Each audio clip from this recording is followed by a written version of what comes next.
Ibibigay ko sa inyo. Palakpakan natin na so welcome ang napakatapang nating panawin, Attorney Harold Respicio.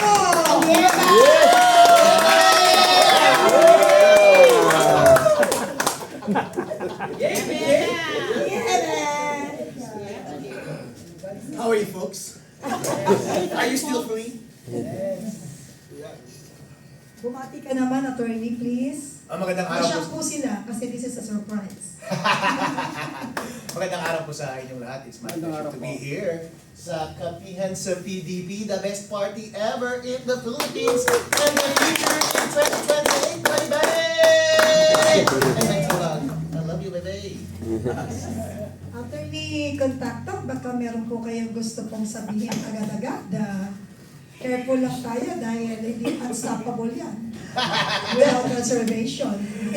Actually, Attorney Harold, good to see you again. And thank you so much na napaunlakan nyo kami. We're actually discussing about the decision of the Supreme Court on the denial of the TRO of Senator Batolas, which came out last Monday. But we're going slow kasi medyo technical itong issue ng TRO. Patungo nga itong question ko ngayon, yung difference po ng TRO sa status quo ante order. Baka pwede yung ma-explain po natin sa ating mga listeners at nakasubaybay sa atin. Bakit ba may ganung term na temporary restraining order? Meron pang status quo ante order. Alright, yung TRO po ay merong mga specific requirements yan. Dapat may clear and unmistakable right. Tapos merong about to be unlawful act by the government, kaya pipigilan mo siya. Pero kapag status quo ante order, hindi mo kailangang i-meet yung mga requirements na yun. Ibig sabihin lamang, i-preserve muna natin yung status before ng issue kasi hindi pa malinaw yung issue. On that question, tama yung dissenting opinion ni Justice Javier. Tandaan po natin, ang question lamang na rin-resolve ng Supreme Court ay whether or not issue yung TRO and status quo ante order. Hindi niya rin-resolve yung main issue na pwede bang ma-aresto si Bato nang hindi dumadaan yung warrant from the ICC sa local courts. Hindi sinagot ng Supreme Court yun. Pero ang sinagot niya lamang ay dapat bang pigilan yung pag-serve ng warrant ng ICC na hindi ngayon ng government na hindi dumadaan sa korte. Magkaiba po yun. So, kayo na po ang mag-decide. Tatlo po yung main features and tema na linabas na decision ng Supreme Court. Meron po dun sa main decision, merong separate opinion ni Justice Leonen at merong dissenting opinion ni Justice Javier. Yung main decision po, sabi niya, hindi pa tayo sigurado sa legal question kung pwede ba siyang ma-aresto on the basis of the ICC warrant without going through the courts. Therefore, hindi niya na-establish yung clear and unmistakable right. O, di ba? Pwede, di ba? Ngayon naman, ang sabi ni Justice Leonen sa kanyang separate opinion, hindi mo kailangan ng ganong legal question para establish yung kanyang clear and unmistakable right. Ang kanyang clear and unmistakable right ay yung right to liberty without due process of law. Meron siyang karapatan na maging malaya to begin with. Pero sabi niya, kaso nga lang kasi hindi pa kasi na settle yung question kung pwede siyang pagsilbihan ng international warrant ng ICC without going through the local courts. Therefore, yung second element ng TRO na meron dapat illegal na about na pwede na gagawin ng gobyerno bago ma-violate yung kanyang right ay hindi na-meet para mag-issue ng TRO, di ba? Itong una at pangalawang decision na ito, nanggugulo lang, ginagawa nilang complicated. Ang pinakamagandang decision ay yung dissenting opinion ni Justice Javier. Ang sabi niya, let's be pragmatic. Meron ba siyang clear and unmistakable right? Opo. Kasi ang karapatan natin ay nasa Constitution.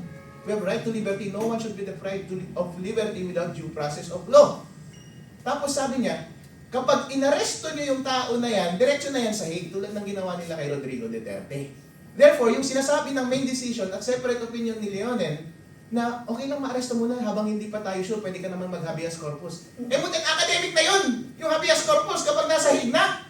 Kasi ang habeas corpus, ang inuutusan yung gobyerno habang hawak mo yung tao, produce the body. Kapag nasa Hague na, hindi na gobyerno may hawak nun eh. You cannot produce the body anymore. Therefore, let's be pragmatic, maging practical tayo.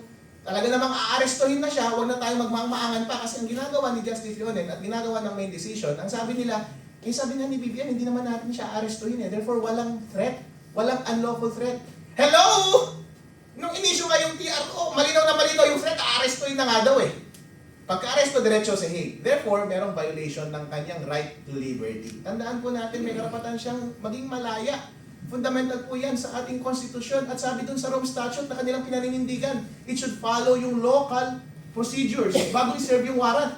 Yung sinasabi nila na after serving the warrant ay dapat nating i-submit sa court para i-check yung kung tama ba yung identity ng tao at yung pag-serve ng warrant, it's quite another procedure than the procedure that you have to follow while serving the warrant. And that procedure is what is required by the Constitution, na due process, and it requires going through the local courts. At hindi po tayo nag-iisa sa opinion na yan. Yung UK, meron din silang International Criminal Court Act na tinatawag. At every time na magsaserve ng ICC warrants, kailangan dumaan sa local courts. At ginagawa yan sa ibang bansa.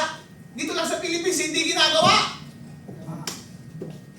So dapat kailangan natin gawin. Dahil yun po ang garantisado sa batas. Tandaan po natin, ang nakalagay sa ating konstitusyon ay proteksyon ng mga Filipino citizens against sa abuse ng ating gobyerno. At ang abuse ng gobyerno ay kapag hindi pinadalaan sa mata ng husgado yung pag-deprive mo ng kanyang liberty.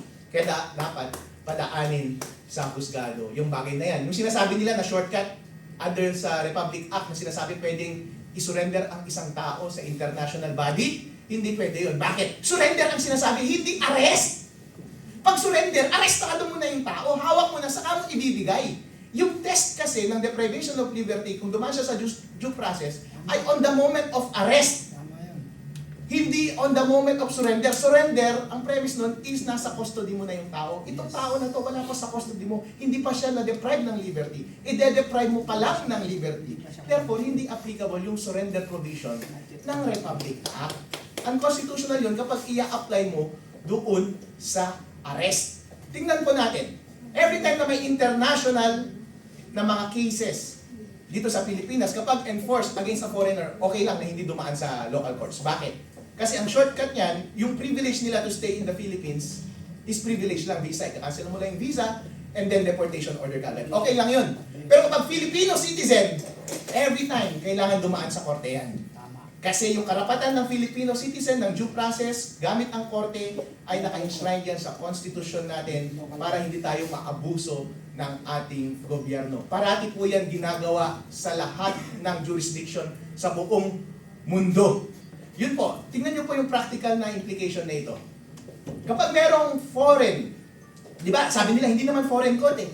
Ina-admit nyo nga na foreign court, kaya nga ini-invoke ninyo yung Republic Act na pwedeng i-surrender sa foreign court, hindi ba? So ina-admit nyo na foreign court. Every time na may foreign court na gusto mong i-enforce yung kanilang legal papers sa Philippines, kailangan dumaan sa korte. Bakit? Anong sine-check mo? Yung authenticity. Yun yung una, kung tama ba yung papeles, kung authentic ba, kasi kailangan mong ipa-stamp yan doon sa Philippine Embassy kung saan nanggaling. Dapat pinastamp muna nila sa Hague yun, tapos titingnan ng judge kung authentic o hindi. Ngayon, hindi natin alam kung yung hawak ni Trillanes ay authentic o hindi. Kasi dapat ang judge lamang ang makakakita. Ginagawa po yan sa mga extradition cases, ginagawa rin yan sa mga batas ng ibang bansa. As a matter of fact, kahit sabihin nilang hindi na natin kailangan ulitin pa yung probable cause determination ng ICC dito sa Pilipinas, hindi natin kailangan ulitin pa yung probable cause determination kung assuming na tama yung jurisdiction nila. Pero at any rate, in the minimum, kailangan mong i-check yung authenticity ng document. Kapag nag-present ka ng document na hindi issued ng Philippines, therefore hindi yan public document. Yes. Hindi mo ma-ensure na authentic yan. Therefore, kailangan mo padaanin sa korte para ma-issue, para ma-check kung totoo o hindi. And then saka mo i-serve. Hindi mo na kailangan i-check ulit yung probable cause. Therefore, yung gawa nilang pag-aresto attempt na pag-aresto at pag-manhunt nila ngayon kay Bato ay illegal. Magaling yung dissenting opinion, pragmatic at katotohanan. Kung ikaw ay ordinaryong tao, yun ang pakikinggan mo. Yun po ang common sense. Very good, Panyero. And in fact, yung din nga, ako, on a personal note, I also agree dun sa dissenting opinion ni Justice Amy